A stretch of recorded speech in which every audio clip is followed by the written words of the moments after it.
Non, tu comprends rien. Tu es un idiot, tu comprends rien. Écoute-moi bien. Tu es un idiot, tu comprends rien. Écoute-moi bien ce que je suis en train de te dire. Quand on utilise le conditionnel, ça veut dire qu'on n'est pas sûr de ce qu'on veut dire, ce qu'on est en train de dire. Donc on cherche. On se dit, ça peut être ceci, ça peut être cela. Ça veut dire que les portes sont ouvertes. Alors que si vous écoutez la femme qui a parlé tout à l'heure, tu ne peux pas changer de ville comme ça parce que ton internat et ta ville, ton université et ton internat ont été ton internat est choisi en fonction de ta ville. Donc ton lieu de logement est choisi en fonction de ton université. Tu comprends maintenant? Donc ça veut dire qu'on ne peut pas te dire que bon, ok, ton université est ici et puis toi tu vas aller dans une autre ville et puis eux ils vont te permettre encore d'être dans une autre université là-bas. Jamais, il ne faut pas ça. Oui, mais est-ce que je prends un peu aussi, je vais me caler par exemple sur la ville de Montréal, en termes de distance, parce que quand on est dans une métropole, je ne connais pas la ville. Si on me dit que je vais changer du point A à un point B, on me parle de 2 heures. Donc possiblement qu'elle restait quand même dans la même ville de ce que moi j'ai comme information. Non. Elle a dit bien dans son voice. Maman, elle a bien dit dans son voice. Maman, je veux quitter la ville. Ou bien tu veux que tu ailles sur YouTube encore pour te faire jouer le voice, je vais le faire. Hein? Non, mais au-delà de ça. Donc ça veut dire que quoi? Alors que son université est dans sa ville. Donc si tu veux quitter la ville, ce n'est pas possible. Tu ne peux plus aller à l'école. Mais moi, je pense que cela devrait nous éveiller. Mais ça, je le comprends aisément. Oui, mais il y a une chose que je dois apporter. Il y a quelque chose, un éclaircissement que je dois t'apporter. Allez-y. La femme a dit que, la femme est informée de cette histoire. La femme dit qu'elle ne vivait pas seule. Elle ne vivait pas seule dans sa nouvelle demeure là. Quand elle a quitté l'internat, elle ne vivait pas seule. Elle vivait au moins avec 3 autres filles. Donc à l'internat? Non. À l'internat, elle vivait avec 7 autres filles à l'internat. C'est ça que j'ai dit. Donc, mais attends, si tu ne m'écoutes pas, tu vas rien comprendre. Parce que tu es en train de tout mélanger là. Je te dis qu'à l'internat, elle vivait avec 7 autres filles. Et quand elle a quitté l'internat, elle vivait avec 3 autres filles. C'est-à-dire qu'elles étaient 4 finalement. Ok. Tu comprends maintenant? Tu as bien compris maintenant? Voilà. Donc là où elle était maintenant, c'est là que elle voulait maintenant que sa mère lui envoie encore de l'argent pour quitter là. Est-ce que c'est pas parce qu'elle avait doublé des gens? Est-ce que c'est pas parce qu'elle était en histoire avec des gens qu'elle suppliait sa maman de lui envoyer l'argent rapidement pour qu'elle quitte là? Mais là, c'est là que j'ai un problème, M. Bobli, parce que là, vous supputez. Vous ne pouvez pas supputer. Mais attends, mais je cherche à comprendre. Je n'étais pas là-bas, moi. Vous allez sur un acte disant jusqu'à dire que la fille possiblement voulait aller en Europe, la fille possiblement était dans les réseaux de... Oh, doucement, tu vas vite en besoin. Non.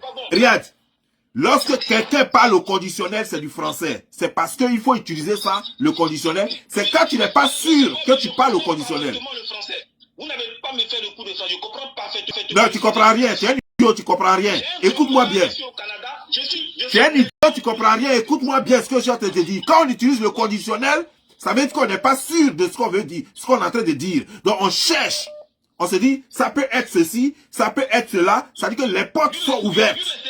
Vous êtes dans l'affirmation quasiment. Non, ce n'est pas de l'affirmation. C'est toi, ton cerveau est tellement petit que tu comprends ça comme de l'affirmation. Sinon, ceux qui comprennent français comprennent que je suis en train de supposer. Parce que je n'étais pas là-bas. Je n'ai jamais affirmé qu'elle était allée et qu'elle a payé $1500 pour apprendre à bateau pour quitter là-bas. Je n'ai jamais affirmé ça. Je n'ai jamais affirmé qu'elle est allée, elle a croisé 2 jeunes et qu'ils se sont arrangés pour production. Donc elle allait dormir chez eux. C'est le lendemain, n'est plus jamais revenu. Je n'ai jamais affirmé ça. Donc tu es trop bête pour comprendre mon français. Au revoir. Et je parle plus à toi. J'ai compris que tu es bête. Voilà. Il est bloqué maintenant. Pourquoi vous voulez forcément que tout le monde vous ressemble? Parce que vous, vos neurones ont brûlé il y a longtemps, se sont grillés là, il y a longtemps. Vous voulez que tout le monde vous ressemble. Moi, je cherche des solutions pour ceux qui vivent. Je cherche à savoir réellement ce qui s'est passé avec l'autre. Pour que ça serve à ceux qui vivent. Je ne suis pas un morguier, moi. On vous a dit que je travaille à la morgue. C'est ce qu'on vous a dit. Je ne suis pas là pour plébisciter les morts. Je ne suis pas là pour, comment dire, genre, applaudir les morts. Non. Je ne suis pas content quand il y a des morts. Moi, je suis là pour les survivants. Quand quelqu'un est mort, il ne fait plus partie de ma vie. Je pleure pour ceux qui sont encore vivants et qui ont mal. Je trouve des solutions pour ceux qui sont encore vivants et qui en ont besoin. Quelqu'un qui est mort, je ne peux plus rien faire pour la personne. Moi, je ne suis pas là pour pleurer la personne. Moi, je ne pleure pas les morts. Les morts, je veux qu'ils soient enterrés dignement, décemment. Et c'est tout ce que je demande. Si je ne suis pas là pour pleurer les morts. Vous qui faites les funérailles sur les réseaux sociaux, ça c'est votre problème. Mais ma page n'est pas une page de funérarium. Ma page, vous avez déjà vu un corbillard sur ma page? En profil là, vous avez vu corbillard quelque part? On vous a dit que je vends des corbillards ou des cercueils? C'est ce qu'on vous a dit? Vous avez déjà vu des pleureuses sur ma page? C'est-à-dire que des femmes que j'ai mis en groupe, que j'ai considérées comme pleureuses, que je paye pour pleurer chaque fois qu'il y a un mort. Vous avez déjà vu ça sur ma page? Eh bien non. Parce que ce n'est pas mon travail. Mon travail, c'est de conscientiser. Mon travail, c'est de prévenir le mal pour mieux le guérir. Ça, c'est mon travail. Mon travail, ce n'est pas de pleurer. Mon travail, ce n'est pas être là, me lamenter. Mon travail, ce n'est pas de faire les funérailles et de creuser les tombes. Tout le monde sait que en Turquie, là-bas, il y a tellement de gens qui se font passer pour des passeurs pour amener des gens en Europe. Tu comprends bien, non? Donc, des gens prennent de l'argent pour ça. Qu'est-ce qui prouve que quelqu'un lui a pas proposé?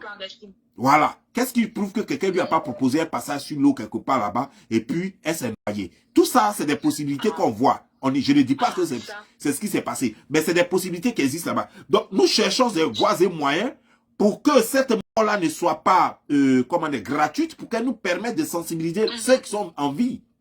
Et les gens sont là, ils sont dans les émotions. Oh, quelqu'un. Bondé. Donc, ils essaient de désengorger ces grandes villes-là et envoyer le maximum